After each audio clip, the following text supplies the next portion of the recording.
Police report തള്ളിയാണ് ചെന്താമരയ്ക്ക് Palakkad sessions കോടതി ജാമ്യത്തിൽ ഇളവ് നൽകിയത്. ചെന്താമര നെന്മാറ സ്റ്റേഷൻ പരിധിയിൽ കയറിയാൽ ക്രമസമാധാന പ്രശ്നം ഉണ്ടാകുമെന്നായിരുന്നു പോലീസ് റിപ്പോർട്ട്. 2022 മെയ്യിലായിരുന്നു ചെന്താമരയ്ക്ക് ജാമ്യം നൽകിയത്. സാജിദ് അജ്മൽ തിരുവനന്തപുരത്ത് നിന്ന് വിവരങ്ങൾ പങ്കുവയ്ക്കാൻ ചേരുന്നുണ്ട്. സാജിദ്, നേരത്തെ ആലത്തൂർ ഡിവൈഎസ്പി മാധ്യമങ്ങളെ കണ്ടപ്പോഴും ഇതേ കാര്യം തന്നെയാണ് പറഞ്ഞത്. പോലീസ് ഇത്തരത്തിൽ റിപ്പോർട്ട് നൽകിയിരുന്നു, എന്നിട്ടും ഈ ജാമ്യ വ്യവസ്ഥയിൽ മാറ്റം വരുത്തുകയായിരുന്നു കോടതിയെ. എന്താണ് അതുമായി ബന്ധപ്പെട്ട വിശദാംശങ്ങൾ?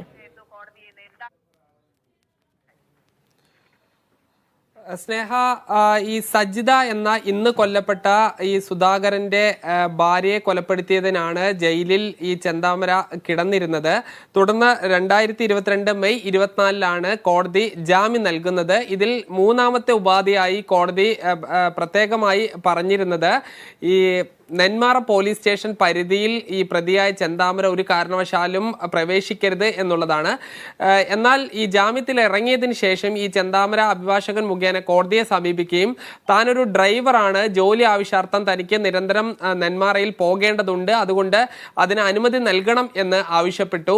ഇതിനെതിരെ പ്രോസിക്യൂഷനും അതുപോലെ തന്നെ പോലീസും കോടതിയിൽ റിപ്പോർട്ട് നൽകിയത് ഈ ചെന്താമര ഇങ്ങോട്ട് പോവുകയാണെങ്കിൽ, അതായത് പോത്തുണ്ടി ഉൾപ്പെടെയുള്ള പ്രദേശങ്ങളിലേക്ക് പോവുകയാണെങ്കിൽ അത് ഈ സാക്ഷികളെ ജീവന് തന്നെ ഭീഷണിയാകും എന്ന തരത്തിലാണ്. ഇത് 2 വട്ടം ഇത്തരത്തിലുള്ള റിപ്പോർട്ട് നൽകുന്നുണ്ട്. പക്ഷേ ഈ 2023 ഒക്ടോബർ 4 ഈ കോടതി ഈ ഉപാധിയിൽ ഇളവ് വരുത്തുകയാണ് ചെയ്യുന്നത്. ഇതോടുകൂടി ഇയാൾക്ക് ഈ പോത്തുണ്ടി ഉൾപ്പെടെയുള്ള പ്രദേശങ്ങളിലേക്ക് ഈ പോകാൻ ആവുന്ന ഒരു സാഹചര്യം വരികയും ചെയ്തു. പക്ഷേ ഇതിൽ ഏറ്റവും പ്രധാനപ്പെട്ട കാര്യം, കഴിഞ്ഞ മാസം 29-ാം തീയതിയുള്ള ദൃശ്യങ്ങളാണ് ഇപ്പോൾ നമ്മൾ ഈ സ്ക്രീനിൽ കാണുന്നത്. അതിന് മുൻപ് 28-ാം തീയതി ഈ സുധാകരന്റെ മകൾ ഈ പോലീസ് സ്റ്റേഷനിൽ എത്തുകയും തങ്ങൾക്ക് നിരന്തരം ഈ ചെന്താമരയിൽ നിന്ന് ഭീഷണി ഉണ്ടാകുന്നുണ്ട് എന്ന പരാതി നൽകുകയും ചെയ്തിരുന്നു.